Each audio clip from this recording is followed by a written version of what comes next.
10 মাস যাবত আমি এই প্রাইভেটে আসা যাওয়া করছি। এই প্রাইভেটটা আমার পরিবারের মতো হয়ে গেছে, আমার আত্মার সাথে জড়িয়ে গেছে, আমার পরিবারের সাথে বেড়ে উঠা। আর এই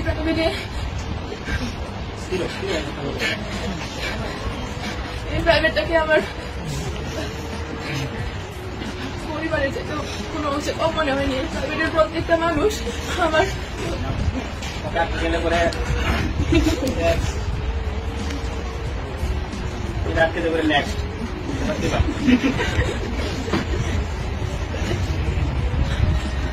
আর আমাকে সমাজকর্মের সামনে শিখাইছে যে কিভাবে নিজের লুকিয়ে থাকা প্রতিভাকে জাগিয়ে তুলতে হয়, কিভাবে স্বপ্নকে বড় করতে তুলতে হয়, নিজের প্রতিভাকে জাগিয়ে তোলার প্রেরণা জানাইছে স্যার। স্যার আমার জীবনের কিংবদন্তি, স্যার আমার জীবনের সেই সমাজকর্মী।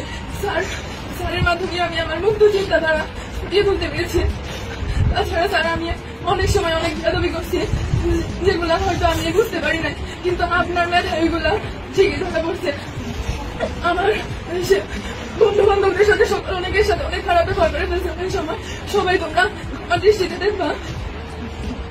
তাছাড়া মাফিয়া তুলি যদি তারা আমার জীবনে অনেক ফ্রেন্ড ছিল, কিন্তু তোদের মতো কেউ হবে না। প্রতিটা মুহূর্তে আমি